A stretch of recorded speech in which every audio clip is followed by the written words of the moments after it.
Sam, thank you so much for coming here today. I'm really thrilled to have you with us and look forward to learning more about what you do and about what's happening at your clinic. Yeah, thank you so much for having me. Well, we'll sort of start off, I think, a kind of a, 1,000-foot view for folks who are listening and maybe have no idea what ketamine treatment entails. Could you maybe walk me through what happens at KCLA, where your corporation, your company, what does that look like? Yeah. So I'd love to get into that. And then also, if we can, maybe also take a step back and say, what even is ketamine, right? But Yeah. as far as what ketamine infusion therapy looks like at my clinic, which is called Ketamine Clinics Los Angeles, patients will come in, they'll complete some paperwork. This is after consultations with the administrative team, medical consultation and evaluation, and they're approved for treatment all and screen and determine if it's a treatment is a good fit for them for a mental health condition that they're seeking treatment for it. Then they would come into the clinic and complete some paperwork, some mood assessments, and a brief physical exam. And they come back to a private room where we make them comfortable with pillows, blankets, noise canceling headphones, relaxing music. They sit in a recliner and it goes completely flat. And we have a really wonderful multidisciplinary team of psychiatrists, psychiatric nurse practitioners, registered nurses, and admins here. Medical team gives a lot of close attention to each patient, individualized care. So after they're made comfortable in this recliner in this private room, we start an intravenous, an IV, and start the infusion. They have wear a sleep mask, and it really is an inner journey. And we infuse ketamine for about an hour, 50 to 55 minutes. And during that time, there's a lot going on that we can dive into, but, psychologically, neurochemically, and usually after about that hour, people start their recovery, and that's a 20 to 30-minute process. And where the infusion's completed, where the medicine's wearing off, and it's mostly worn off by then. There's definitely lingering effects that will last for hours, as far as people feeling a little bit tired or fatigued, or maybe a little dizzy or unsteady on their feet, but nothing too significant. Definitely good enough to take an Uber or Lyft home, or have a friend or family member drive them home. And so after they're monitored the whole time while they're recovering, and then they'll go home. I'll also add that we do monitor all of their vital signs, so we use hospital grade monitoring for that, as well as the medical team, being with them and keeping an eye on them, make sure that they're comfortable and safe. So we're looking at, pulse, oxygen saturation, blood pressure, EKG, continuous monitoring, just to make sure that they are indeed safe during their infusion. So that's the process in a nutshell. There's a little bit of debrief after usually, not always, but usually where patients will share a little bit about their experience, what it was like for them, any new thoughts or feelings or other things that may have come up for them. It's not psychotherapy. We don't do a deep dive on all that. They're not usually in a good place to do a lot of psychotherapy at that time because they're still a little bit kind of out of it. But our nurses are really, really wonderful, super compassionate, trained in prep and integration. And so they'll sit with patients and help them to just kind of process a little bit of the experience briefly. And then the more deeper work happens in the days and weeks to follow, and usually with a therapist. Mm. So you would say that what percentage of the clients that you have do you feel like work with a therapist outside of your treatment center? Yeah, that's a good question. Off the top of my head, I would guess around 70% or so who are working with a therapist. We encourage everyone to work with a therapist. We're big advocates of psychotherapy. It's not something that we provide in house, so we Mm. refer out for it. We have a great referral network of therapists, a lot of whom are trained in preparation and integration, a lot of them trauma informed, some of them with certifications in psychedelic assisted psychotherapy. So, really try to match patients with the right fit for them. We have a growing list who take insurance, which is great because we're really big on accessibility, and talk therapy is not cheap. And then, of course, we have others who are specializing in various things and who don't. So I would say around 2/3, a little more than 2/3 probably already have someone, and, of course, we encourage them to just really lean into that relationship, and when they don't, we like to connect them with someone. Though I would like to add that not everyone does end up working with a therapist, and they still get great results.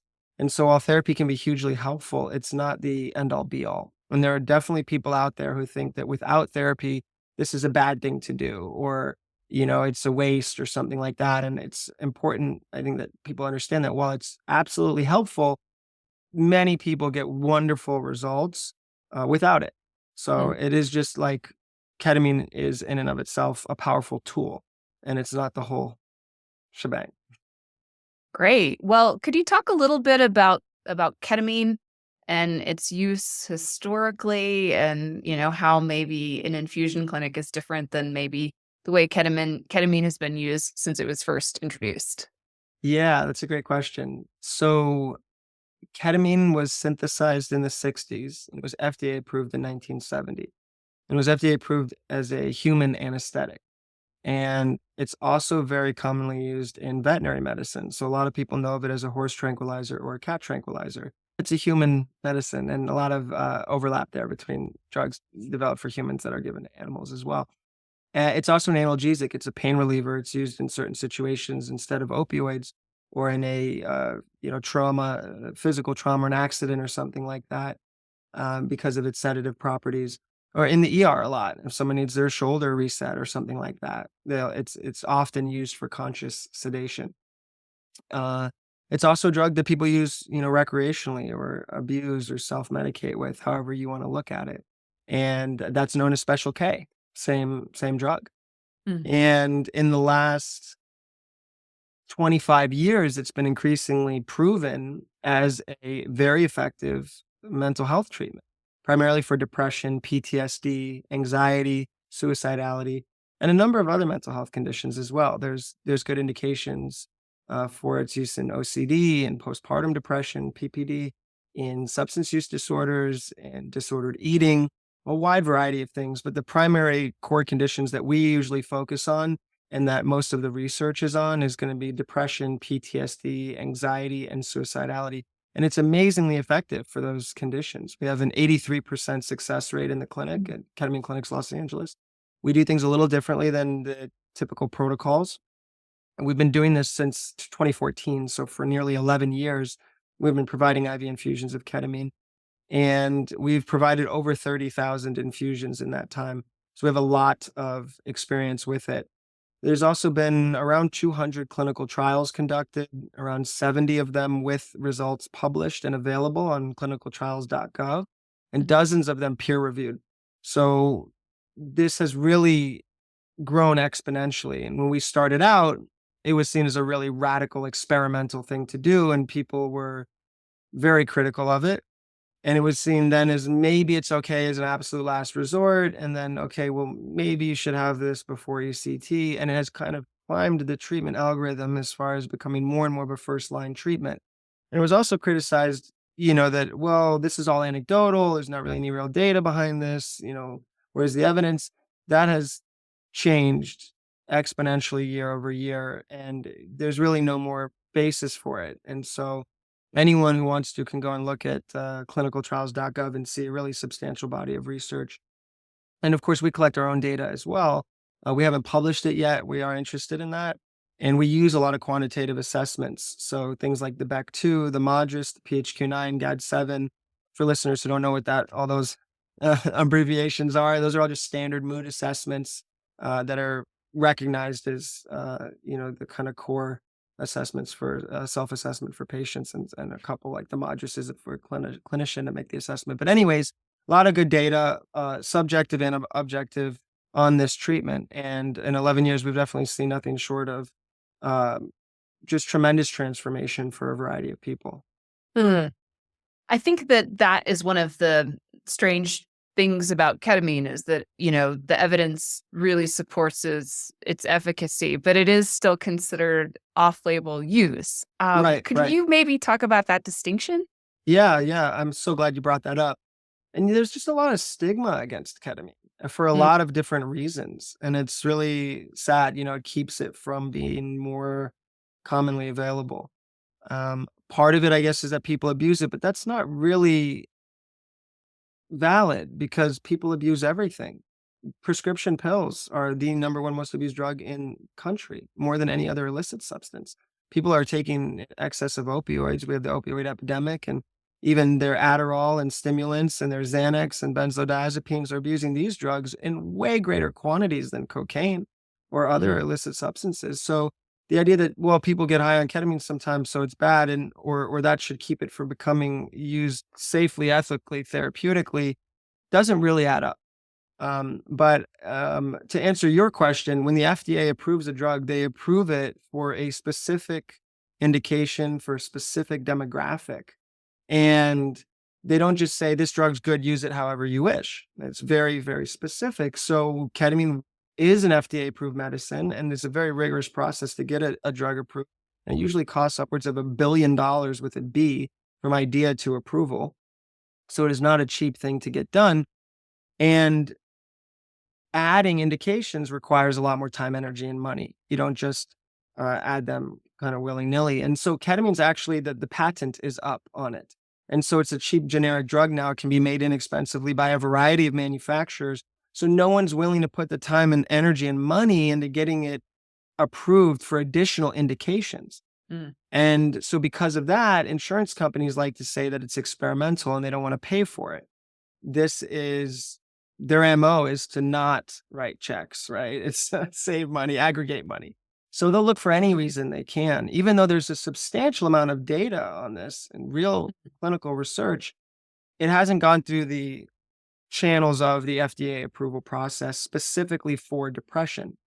So what is ketamine used for mental health is off-label, an off-label use. Well, what is an off-label? It means it's something that's other than what is on label, what it was originally approved for. And in the United States, a physician can prescribe any drug for any use off-label if they feel that there's sufficient basis for it. So whether it's a study or really anything, they can say, I believe that this is appropriate here, and they're allowed to do that. Um, it's actually very common. There's about 1 in 3 of all psychiatric medications in the United States are prescribed off-label, and almost 1 in 4 of all prescriptions are prescribed off-label.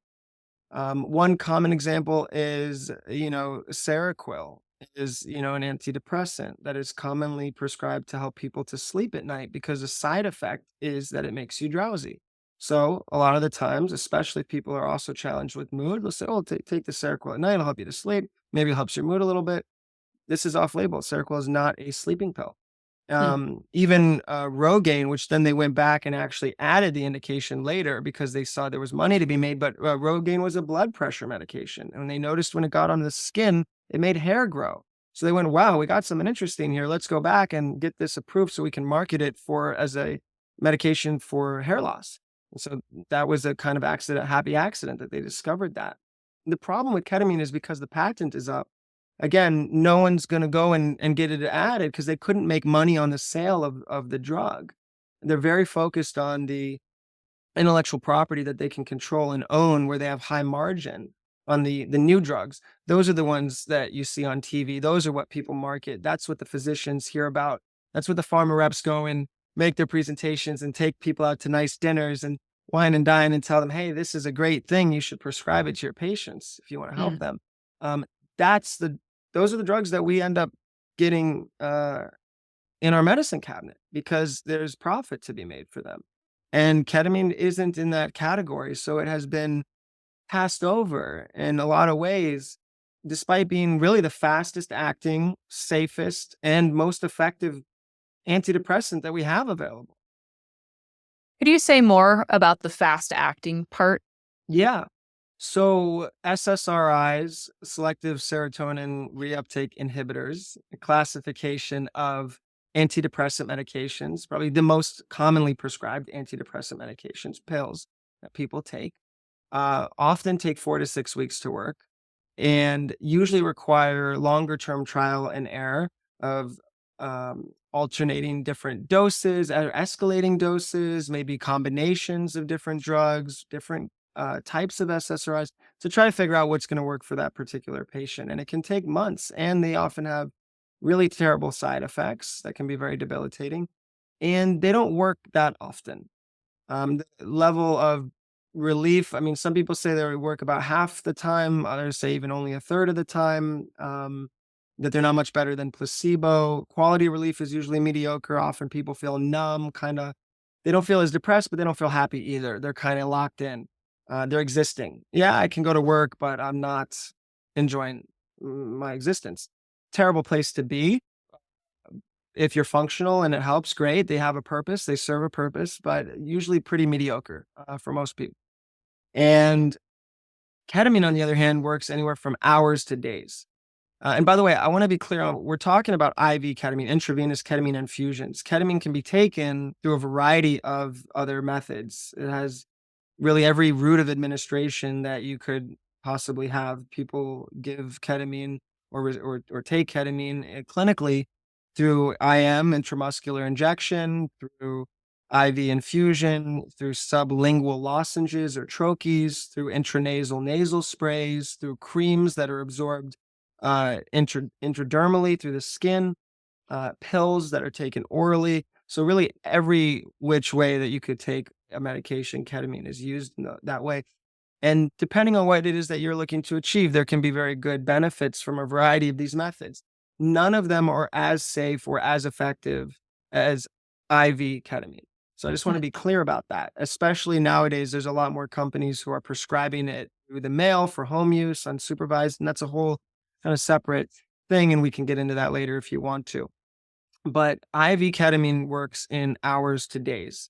And most patients notice a substantial improvement within 1 week, usually after their third infusion. We do a course of 6 infusions over 2 to 3 weeks.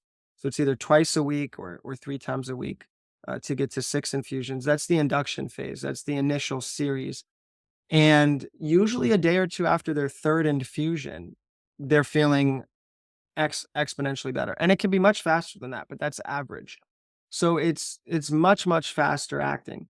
It has none of the side effects of other antidepressant medications. It does not cause uh, weight gain. It doesn't cause a loss of libido, dried mouth, blurred vision, increased suicidal thinking, all of these other side effects that are very challenging for people. It doesn't cause any of those.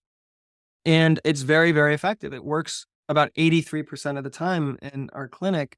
A lot of the literature shows it around 70% effective. We do things a little differently to produce a better result.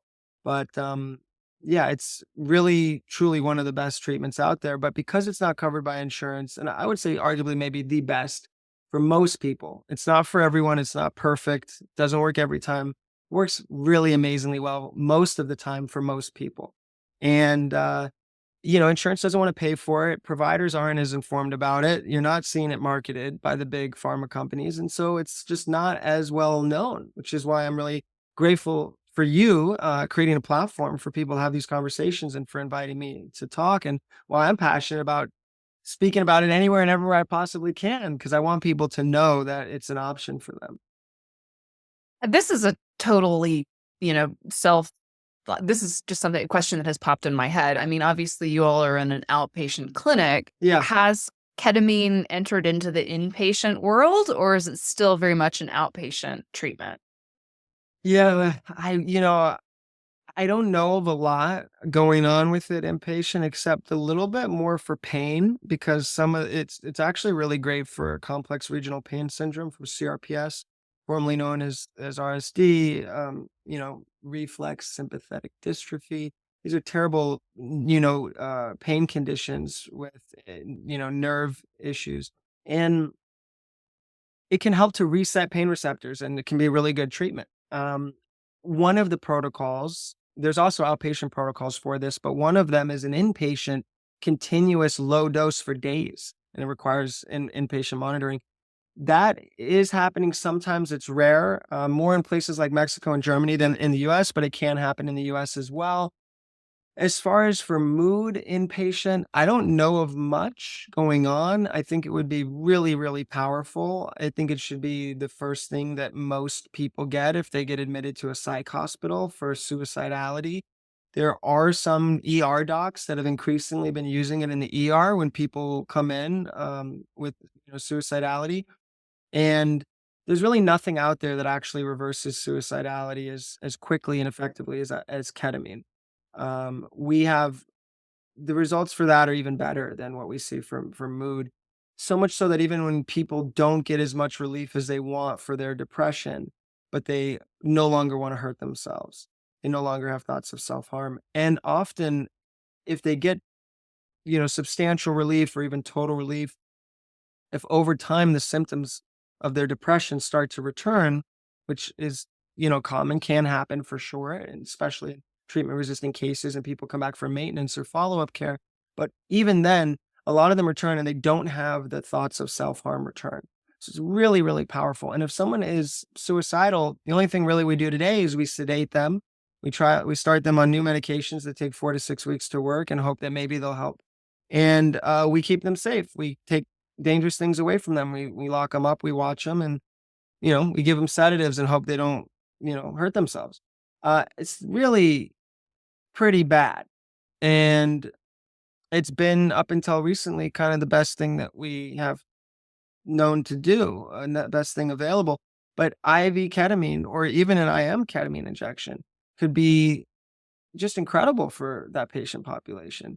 But again, politics and greed and stigma are keeping that from progressing in the way that I think it really needs to and should.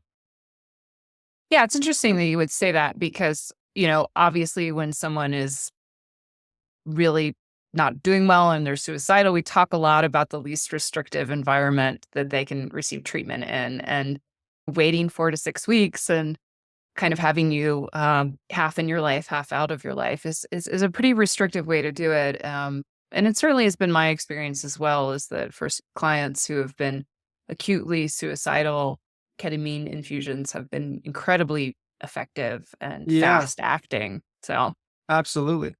Yeah, and you've seen that. mhm. Yeah, absolutely.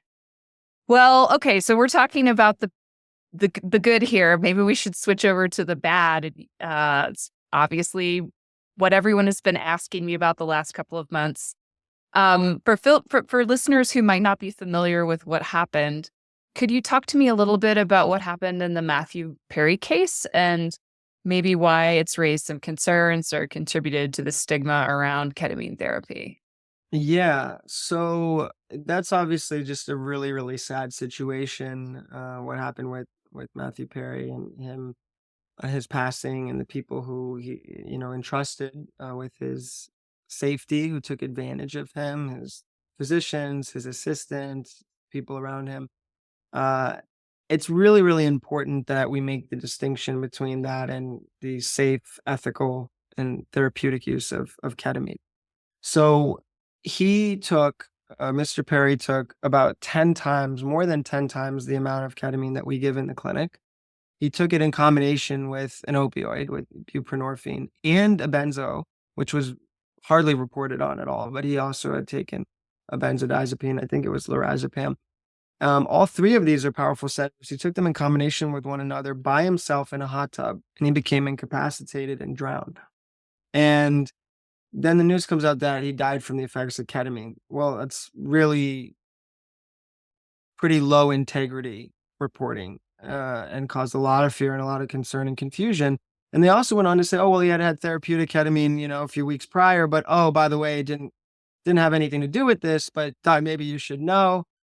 And but the doctors said that that's not what killed him. So then there was just a lot of confusion. Well, wait a minute, he had this ketamine therapy and now he's dead, and did that cause it or not? And the reality is, if he was in his bed, he probably would have passed out and woken up again.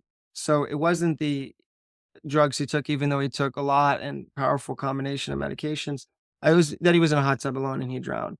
And this is such a departure from any kind of clinical or therapeutic use of it that there's no comparison whatsoever. But we still had patients who were calling and emailing saying, "Oh, I have appointments scheduled next week. Should I cancel?" Or, "I'm not so sure I want to come in anymore." Or, "This is the only thing that ever helped my husband. Now I'm having second thoughts about it." And just creating a lot of fear among people totally unnecessarily.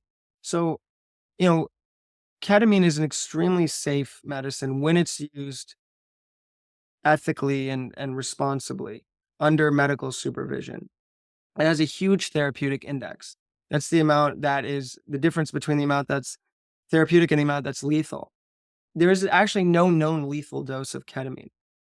The many, many other drugs that we use therapeutically have a much, much smaller one. You look at something like fentanyl, for example, the amount that is therapeutic and the amount that can kill is a matter of, micrograms. I mean, like smaller than a grain of rice. You're talking about really, really powerful and really, frankly, dangerous medication. Ketamine is not that. Ketamine is also not addictive. It doesn't create a physical dependency in the way that nicotine or alcohol or opioids or benzos do. So while some people definitely can abuse it and become mentally dependent upon it or use it as a means of escape, it isn't as common as I feel that it's reported on, and it doesn't create the important distinction that it doesn't create this addiction that people need it in order to avoid being ill in the way that they might if they were taking some of the other medications or drugs that I mentioned.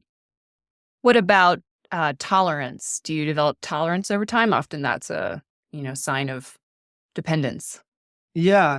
I'm sure some people who are abusing it, regularly can, absolutely, and need more to get the same effect, absolutely, especially like a daily user or something like that. And there are definitely people out there like that. And, I don't mean to sound that there are not people who have a problem with ketamine because there definitely are. And there are people who are using in ways that are not healthy for them. Absolutely. Um, but clinically speaking, we don't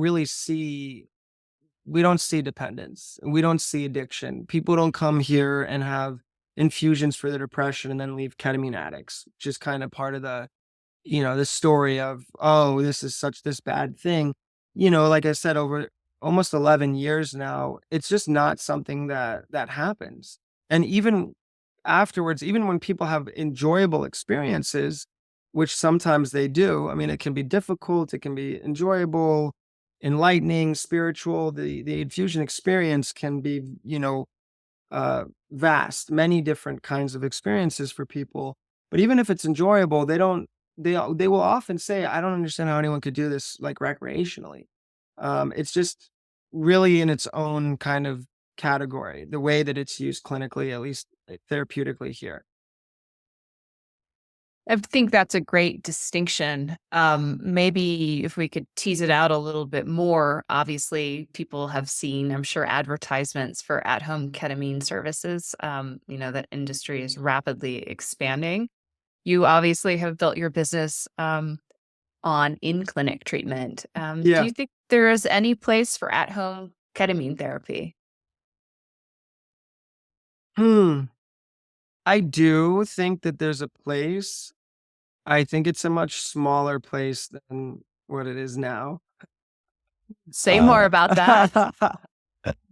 um, there's a lot of companies out there that are overprescribing and prescribing without adequate screening. And ketamine is safe when it's used, monitored responsibly, and it's overseen correctly. It's a powerful medicine, and it can definitely cause harm if it's not used responsibly. And so, not super enthusiastic about its home use.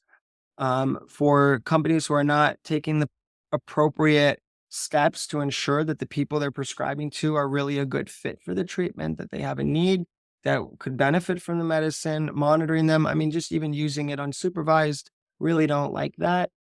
People are in a very vulnerable state. They're, somewhat sedated. They can become, confused or agitated. They're not in a good place to take care of themselves if something should come up, whether it be with a pet or a child or an emergency situation or a roommate or whoever, you're vulnerable. So it's really not it's not great to be home with people or even alone, taking this medicine. That being said, I do think that there are times when it can be helpful or appropriate for people. And it comes down to oversight and screening and care, and education, patient education. And I think those are areas that are often skipped over by companies who are prescribing at home ketamine. For us, we have a very small group of patients who take troches or lozenges at home. They're only approved if they've had a comprehensive psychiatric evaluation, not a 3-question online screener that takes 30 seconds, like so many of the other companies out there. And they only are approved after they've had a full course of treatment in the clinic, IV, in person. We don't offer it as a standalone service or market it or try to get people to sign up just to do that. So they come in for a full course of treatment, we know who they are, we know how they respond to the ketamine, what the optimum dose is for them, if they're appropriate candidate, that they don't have challenges with addiction or abuse, because that's, a potential issue. So we do a lot of screening out and we really get to know people, and we don't approve everyone. It's a very small number. Who do we do this for? Why do we do it? Because there's some people who have a very robust response that's very short-lived, where there are some people who are geographically, it's very hard for them to get to the clinic. And some for financial reasons, where the maintenance or ongoing follow-up treatment is just inaccessible to them and they really need the treatment. For those kinds of people, for some of them, we prescribe at-home ketamine, but it's a very rigorous screening process. We're very selective, and we ongoingly monitor them very closely in ways that I haven't seen any other companies doing, especially the online-based, e-clinics. So those are my thoughts about that. Yeah, and I would also imagine that the dosing is a lot more reasonable. I mean, I've certainly heard of people having 750 milligram, troches at home, and they're given instructions to spit after 10 minutes. And I just think, what if they accidentally swallow that? Yeah, those are pretty high doses. Because of the difference in bioavailability, it's not obviously like getting an infusion like that, which would be, general anesthesia, but um, for a lot of people, but it's not good. It's not good for sure.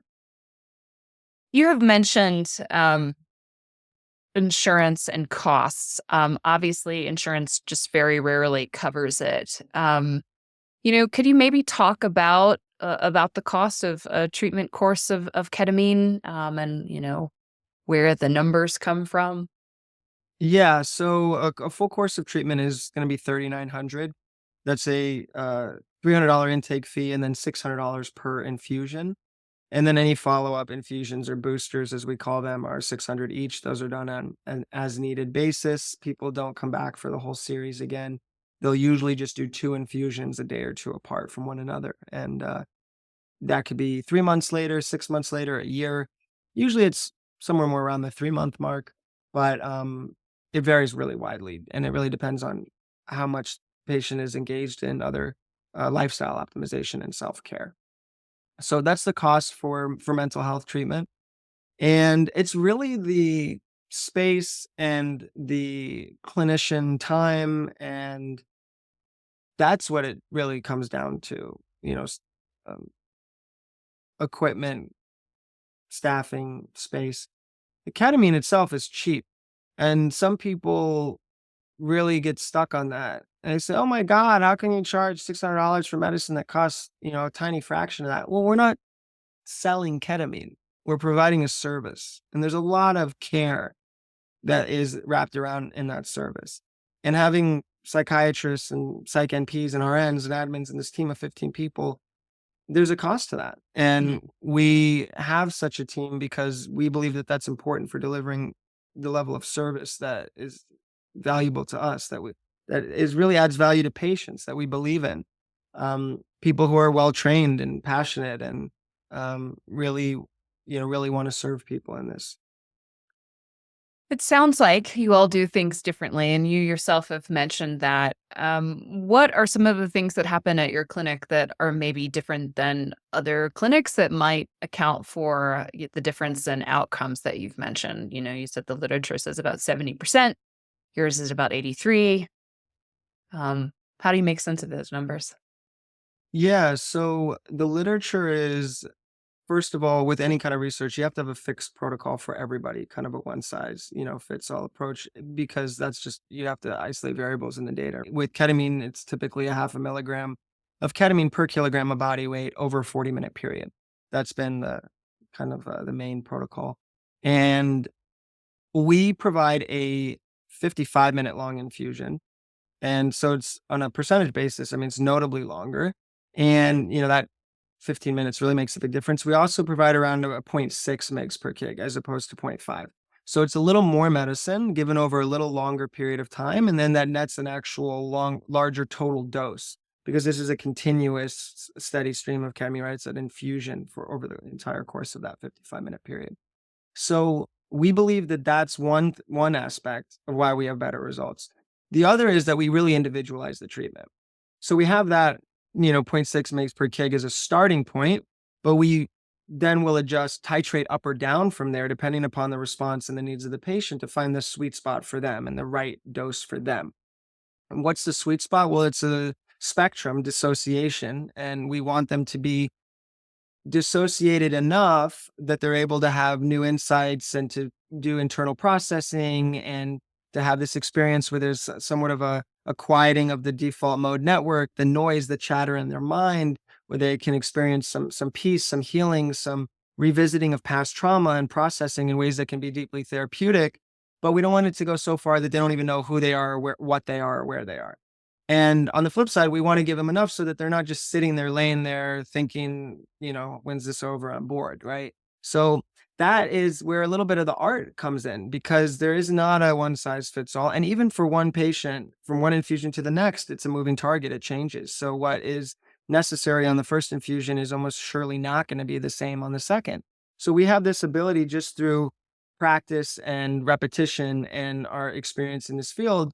Our team is really, really good at assessing patients and then seeing where are they, and engaging them in the process. How are you feeling? Are you comfortable? Are you getting enough medicine? And adjusting and making very, very small adjustments, and sometimes multiple, to gradually, slowly get them to where they need to be. And so that tailored approach is hugely helpful. And one of the tools that allows us to do that really precisely is using digital syringe pumps instead of an IV bag. So we're able to really precisely adjust that rate on a very, very small level of dosing. So those are just some of the things. I would also just add, we've just created a really healing environment with really genuinely compassionate people, from literally the front desk person down to, everyone in this office, the psychiatrists, the nurses. It really brings a level of warmth and kindness to the interactions. And I really believe that that also really goes a long way in the clinical outcomes, that therapeutic relationship. We have had people say, even who didn't benefit from the treatment, and they're a tiny minority, but they exist, that they left us positive reviews and just said, it didn't help me, but I'm so grateful for everyone who I came into contact with, because that's just who we are and what we strive to provide for people. And I think it really does affect those outcomes too. That's obviously something that is much harder, if not maybe impossible, to quantify, but I think it makes a difference. So those are some of the things that we do a little differently. So with psychedelic therapy expanding, how do you expanding, but also getting caught on every single, trap on the way there. Let me, yeah. With it expanding very slowly, where do you think ketamine fits in alongside psilocybin and MDMA treatments in the future? Yeah, it'll be really interesting. It'll be really interesting. Um, Ketamine has a lot of nuanced advantages, and we're excited about MDMA. We're excited about psilocybin. I think there's some concerns about accessibility and the logistics around those. They just they're very resource intensive. MDMA, it's usually going to be at least like a 3 or 4 hour experience and time to kind of rest and recover from. Psilocybin is a solid, 4 to 6 hours plus in the journey. And having, psychotherapy during it, or even multiple psychotherapists presence during it, doing like a dyad, it's just expensive in terms of the use. As I mentioned earlier, what are the real costs? It's the staffing and the use of the space. So it's hard to imagine that insurance is going to pay rates that will allow people to do even decent work.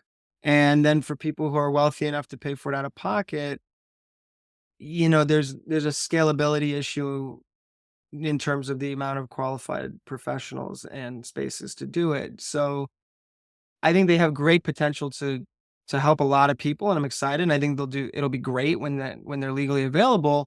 But I think there's some limitations there that we have to figure out how to navigate that are a little bit concerning. I think they're going to really get in the way of scalability because there's such a great need. Ketamine in infusions about an hour. It has a very short half-life. It wears off very quickly. People go from being in a deep psychedelic state to able to walk out of here and order their own Uber within like 20 to 30 minutes most of the time. That's pretty amazing. It's pretty useful in terms of the logistical practicality of getting a treatment done. Um, the therapy is usually done on a separate occasion and doesn't need to be done during. Some people are doing some therapy during. The dose ranges we're using are not usually um, conducive to talk therapy. It's usually outside of language, and we give them space to have this inner journey, and they gain a lot of learning that then and do a lot of processing that they can then further discuss and unpack and process with their therapist or coach or whoever on another occasion. So I think ketamine is definitely here to stay. It also has its track record of being around since the 60s and such a huge body of research behind it that it really will be a mainstay still. But I think that MDMA and psilocybin will definitely become more accessible as they get approved and more widespread, and help a lot of people. I just think that ketamine's still going to be, for a lot of practical reasons, and it is just so effective, will really be probably the most common for as long as I could imagine in terms of among the psychedelics. It's here to stay. Yeah. Yeah, because Yeah. a lot of people are like, "Oh, I can't wait for MDMA," and, like, we'll wait for that before we get involved in psychedelics. But ketamine, or before I even try a psychedelic therapy, but ketamine's here now. What are we waiting for, you know? Yeah. And, yeah, and I think some people I've spoken with have this view of it almost like becoming old news or something like that. I just don't see it that way. It has too much utility. It's too effective. It's too valuable. It has too much nuanced advantages to it for it to go away in any time that I can imagine. So I think it'll be just like, more tools, more options, more opportunity, right fit for the right person, individualizing treatment. It'll be all around great when these other modalities are available. Um, but again, I think there's definitely some real scalability issues there, and, with the logistics around them that ketamine really solves well for. Yeah. Well, 2 therapists for 6 hours really makes $3,900 for 6 treatments feel much more affordable. Yeah. Yeah. Yeah. Yeah. I Um, will say it's, one thing that's very powerful is we're seeing from one psilocybin session or one MDMA session, incredible transformation. And that can happen with ketamine, but it's not typical. It seems to be kind of typical. I hate to say that word for it, but like pretty common for mm, one MDMA, one psilocybin. So that's pretty far out yeah. and inspiring. And that also makes it a little bit seem like, okay, so yeah, it's a real pain, maybe in time, energy, money on that day. Sure, maybe I have to spend an entire day. Maybe my session, I'm somewhere for 8 hours, but A to Z, beginning to end. But maybe that's all I needed that one day, you know? Right. So that's worth something. I Yeah. don't mean to put that down in any way. Yeah. No, I certainly don't mean to put that down either. I mean, I Yeah. think I'm excited about it, particularly since, it's real deep healing. Yeah. It's not just symptom reduction and taking a Yes. pill for the rest of your life, it's just very different.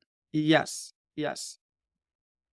Well, I'm curious, is there anything that hasn't come up that you'd like to share? And if nothing, then maybe my last question would be, well, what keeps you up at night about the future of ketamine therapy? Mm. Answer either one. You might sleep really well. Who knows? I do sleep well, but that doesn't mean I don't have worries. What keeps me up at night about the future of chemotherapy? I think, a lot of things do. I worry a little bit about as ketamine continues to take market share away from the manufacturers and distributors of less effective alternatives for depression, that there's an increased level of scrutiny and attack on ketamine. Mm. Um, because they can't profit from it, so they don't wanna see it around. And sometimes that's takes many different shapes and forms, be it disinformation or misinformation or regulatory pressure. It keeps me up at night that the head of the DEA said that ketamine was equivalent to the opioid epidemic when meta-analysis show that there's been like 137 ketamine-related deaths, almost all of which included high doses of other drugs, and that there's been 0 incidents in a clinical environment. And there's nearly 100,000 opioid overdoses every single year in the United States. I don't know how 137 all time, everything we could find scraping the web is equivalent to 100,000 every year. Maybe she knows something about math that I don't. That kind of keeps me up. The online prescribing going on and people getting faster and looser with that, and a kind of race to the bottom of just how many scripts can we get out the door, keeps me up. And then how people aren't going to distinguish between that and what we do, and they're just going to do this broad stroke ketamine bad without really looking at what are the differences between that model and the other models. Um, I find all that, really concerning. And the people who are out there who just don't even know that this exists as an option. I really want everyone to at least just know that this exists and have good information about it. It's not for everyone. If they don't want it or they don't choose it, that's totally fine. But they should know some basic information and have access if they want. And then last thing I'll add to that list is that insurance companies not paying is troublesome, but I'm also really concerned about them starting to pay. And it's one of those be careful what you wish for situations where they're going to start to pay. Some of them are already doing that, but they're going to pay so poorly that the only people who are going to offer it through that model, and then therefore the only way that most people are going to get it, are going to do really, really shoddy work. Mm. And they're going to say, well, what do you expect? This is what I can do for pennies. So this is what you get. And people are going to say, well, this is better than nothing. So this is what my insurance pays for. So this is what I'll get. It's going to really cheapen the treatment, and it's going to really impact clinical outcomes. Yeah, yeah, I could see how that would be a race to the bottom. I mean, I think I certainly see that in the psychotherapy community of, apps that offer therapy by people who are like not even licensed yet. So, it wouldn't certainly be the first time, but I think those are great examples of things to be concerned about. And I just really appreciate you coming on and speaking speaking with so much interest in education and informing the public about ketamine and what it is and how it could be helpful. I just, doing a great service to everyone listening. So thank you so much, Sam. That's very kind of you. You're a delight to talk with, and I really appreciate you having me. Great. Thank you so Yeah, much. thanks.